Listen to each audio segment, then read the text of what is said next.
Our team makes so many slides. And so when we heard about Beautiful AI, which makes beautiful slides for you, it was like, is this too good to be true? It's kind of what their website makes it feel like. It's just too good to be true. They're making beautiful slides with zero work. I don't buy it. Let's find out. Okay, sign up now. By the way, sign up now.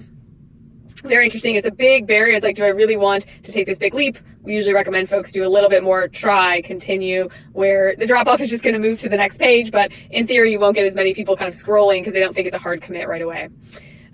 Wonderful. So what we're noticing here is they're meeting me directly with the pricing. And this could be good or bad. At some level, if we wait until the very end to tell people the pricing, people will be upset. And they may have some sunk costs because they've done it, but then they're going to be upset and mad at you. In the very beginning, it's like, look, I know what I'm getting into. So they're going to nag me to upsell after the free trial. I know what I'm working with versus I've done a free trial and I have zero idea how much I'm going to pay. So while this is a ton of friction and typically pain of paying, where you see the number and you're just like, is going to decrease likelihood to convert, there are times where you want to set expectations, especially if you're giving a free trial, of how much people will have to pay, because your goal at some point will be to get me to make this decision. Right now, I get it for free.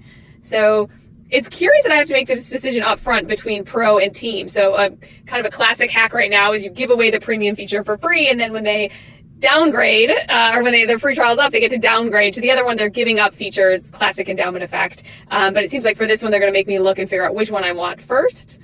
$40 is a lot a month. Let's see. That's also a big jump. I can't really imagine that our team at scale would do this, but obviously $40 a month is such a good deal if you just think about my productivity. Like, of course I would pay $40 to have a slide deck, save myself an hour of time on a slide deck, save myself 5 hours of time a day on a slide deck. And so it's funny that we think about $40 to be very large, and yet from a time value of money, it's very small. You can't imagine that I'm not actually, as a business purchaser, somebody who's acting on behalf of a company, I'm not looking at $40 as one person. I'm looking at how much would that scale to our full team, right? That's actually a pretty big number annually if we have a large team. So, but we'll do it. We're going to do it. We're going to say try for free. I'm going to have to, here we already have signed up like usual. So we're going to have to go with another email address per usual. Okay. Create account. Verify my email address. Look at that.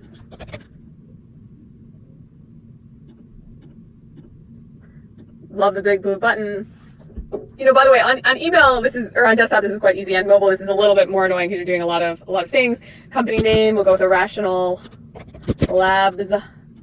Great.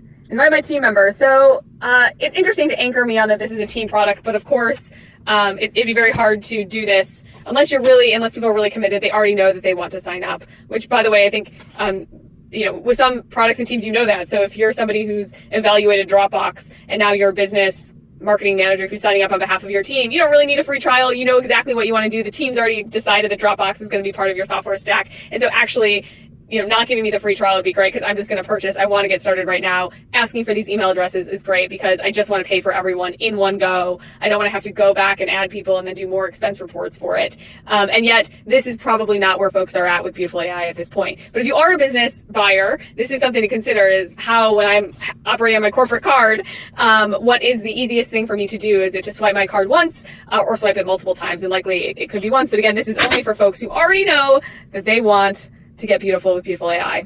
Okay. By the way, I hate these forms usually kind of skip. It's a classic thing. They skip these if you're not in full browser mode. I know that they can change this, but if you're not in full browser mode, these little, I wonder if they're using gravity forms.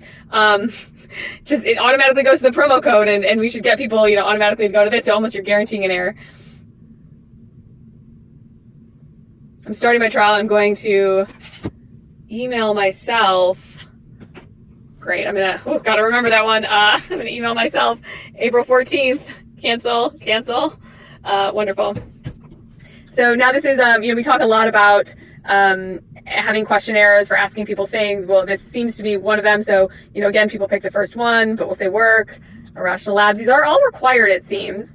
I think in general, these questions that are just a little bit too complicated, folks don't have an incentive. It's like, what's in it for me to answer? So if you want to get people to answer these intro type questions, you really want to have a what's in it for me type of a question. Like what types of templates would you like in your app? And you have 4 or 5 beautifully designed example templates, and one is business, one is academic. And now all of a sudden it becomes a benefit associated with the question to answer. I have zero incentive here to do anything but answer the first one.